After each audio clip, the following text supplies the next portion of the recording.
Est-ce que les végétaux, les plantes, ont aussi des corps différents de celui dont on voit par les yeux?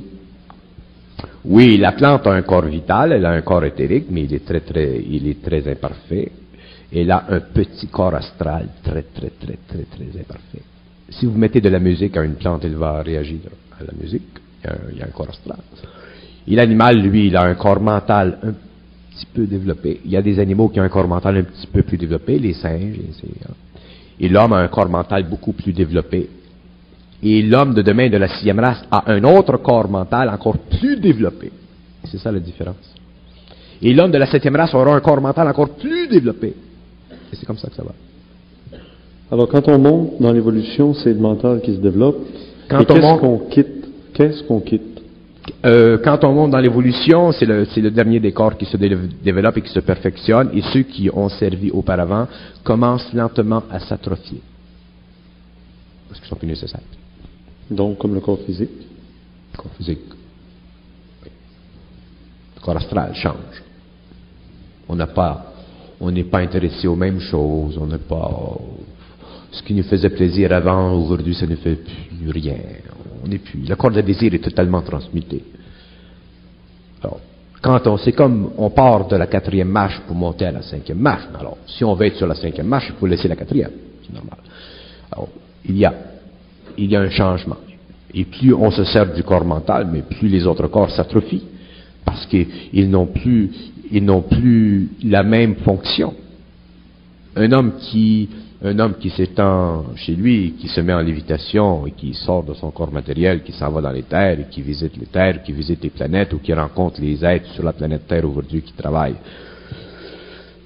peut très bien, s'il le veut, si ça fait partie de son plan de vie, si ça fait partie de sa destinée, si ça fait partie de son temps, s'il le veut, il peut très bien garder ce corps dans un état d'animation suspendu pendant des siècles. Y revenir de temps à autre pour revoir des amis, mais ensuite il remet. Est-ce que sur la Terre, il y a d'autres types de manifestations de la vie autres que le plan végétal, animal, hominal? Y a-t-il d'autres manifestations de la vie sur la Terre? Sur la Terre, il y a des formes de vie qui sont invisibles à l'homme. Tous les royaumes de la Terre, le royaume minéral, végétal, animal, humain, sont contrôlés par d'autres plans invisibles. Le monde de la plante, par exemple, est contrôlé par des intelligences inférieures, mais très plaisantes. Il y a des intelligences plaisantes qui s'occupent du monde des plantes.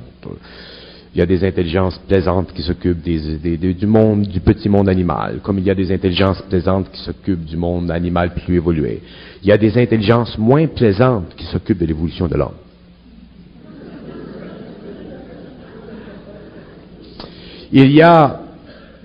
Il se produit un phénomène absolument ahurissant. C'est que plus nous montons sur l'échelle de l'évolution, si nous partons du minéral, nous allons au végétal, nous allons à l'animal, les entités, les intelligences qui s'occupent de ces mondes sont plaisantes. Ce sont de bonnes intelligences.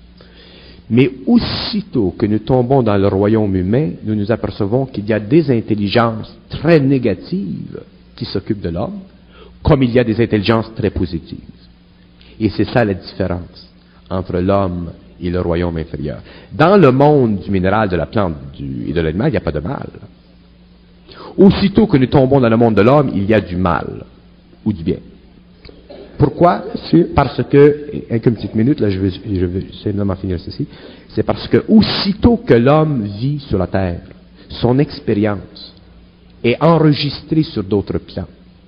Et quand il meurt et qu'il retourne sur les plans de la mort, il est en service, il fait quelque chose. Et qu'est-ce que c'est l'activité des morts quand ils sont morts? C'est de se mettre en contact le plus possible avec les vibrations de l'homme, soit pour le faire évoluer, ou soit pour le retarder. Jusqu'au jour où l'homme, à cause de la fusion, à cause du contact entre lui et l'intelligence universelle, ne sera plus contrôlé pour le bien ou pour le mal à partir de ses plans, mais sera lui-même intégré à cette énergie, fera partie intégrale de cette énergie. Il sera cette énergie fera un avec lui. Quand vous dites qu'il n'y a pas d'intelligence négative qui se manifeste sur les plans inférieurs, je me demande si la salade végétale qui se fait dévorer par une chenille animale, elle se sent bien. Oui, mais ça ne fonctionne pas comme ça, parce que le bien et le mal n'existent pas sur les royaumes qui n'ont pas d'ego. Pour que le bien et le mal existent, il faut que le royaume possède un ego, parce que le bien et le mal, pour qu'ils soient conscientisés, il faut qu'il y ait réflexion, et réflexion vient de l'ego, et action négative ou positive vient de l'ego. Il faut qu'il y ait de l'ego pour que le bien et le mal existent. S'il n'y a pas d'ego, il n'y a pas de bien, il n'y a pas de mal, il peut y avoir une détérioration de l'équilibre écologique. Il peut y avoir une transformation rapide, il peut y avoir une destruction de la race animale, de la race plantaire, mais ceci fait partie des lois purement mécaniques, planétaires, qui n'ont rien à faire avec le mal et le bien. Ce sont des lois qui sont tellement perfectionnées qu'au cours des âges, il se recrée un nouvel équilibre. Par exemple, la destruction des dinosaures, c'est un exemple. Pourquoi y a-t-il eu des dinosaures sur la Terre? Parce qu'à un certain moment, la gravité de la Lune était tellement forte qu'elle tirait le corps éthérique. Et en tirant le corps éthérique, le corps physique devenait plus grand. Lorsqu'il y a eu des changements au cours des millénaires et que cette attraction lunaire sur la Terre a cessé parce que la Lune s'est éloignée du globe, à ce moment-là, il y a eu une perte graduelle de force vitale et éventuellement ces animaux sont disparus. Et ceci faisait partie du grand plan cosmique de l'évolution parce que vous ne pouvez pas vous imaginer des dinosaures et coexister avec Fifth Avenue à New York. Alors, ça peut pas. Alors, ça fait partie des lois. Mais le mal et le bien n'existent que lorsqu'il y a conscience. Et un point que je veux faire, puisque je parle de ceci, c'est que lorsque l'homme sera conscientisé qu'il sera en fusion, il réalisera que le mal et le bien n'existent plus, qu'il n'y a que de la créativité. Autrement dit, le mal et le bien existent sur la terre parce que ça fait encore partie de l'ajustement du corps émotionnel et du corps mental de l'homme, ce qui crée la dualité. Et lorsque l'homme sera fusionné, il n'y aura plus de dualité en lui, il pourra reconnaître ce qui est mal. Il pourra reconnaître ce qui est bien, mais lui ne sera pas prisonnier de la dualité du mal ou du bien. Il sera simplement créatif, et si il y a mal devant lui, il pourra le neutraliser, et s'il y a bien devant lui, il pourra le faire croître davantage. Quand on voit le cancer qui ronge un individu, dans le fond, est-ce que c'est pas le mal qui se manifeste sur le plan biologique, sur le plan de la vie? Vous revenez encore au mal. Si vous regardez le mal sur le plan humain, si vous regardez le cancer sur le plan humain, si vous regardez le cancer sur le plan animal, c'est pas la même chose. Par exemple, les poissons souffrent beaucoup de cancer. Ce ne sont pas seulement les hommes qui souffrent du cancer, mais on s'occupe plus des hommes que des poissons. Alors, on va faire plutôt de la recherche sur l'homme que sur le poisson. Alors, il y a dans le royaume des espèces qui souffrent, qui sont cancéreuses. Mais l'homme, lui, quand il souffre de cancer, c'est pour une raison qui est additionnelle à sa maladie. Là où l'homme souffre de cancer, c'est parce qu'il y a karma. Il y a un équilibre, il y a une souffrance qui doit être vécue à cause d'un passé qui a créé une mémoire qui doit être égalisée, qui doit être rebalancée. Le cancer, dans le fond, qu'est-ce que c'est? Le cancer chez l'homme et le cancer, d'ailleurs, chez le poisson, c'est pas la même chose. Ce qui crée le cancer chez l'homme, c'est son émotionnel. Le cancer commence à partir de l'état émotif qui est de plus en plus déstabilisé et qui éventuellement déstabilise le corps vital, qui éventuellement ronge le corps physique. Tandis que le cancer chez le poisson, c'est pas la même chose. Le cancer chez le poisson, il est causé à cause du fait que le poisson, il est constamment et trop en mouvement dans le fluide aquatique.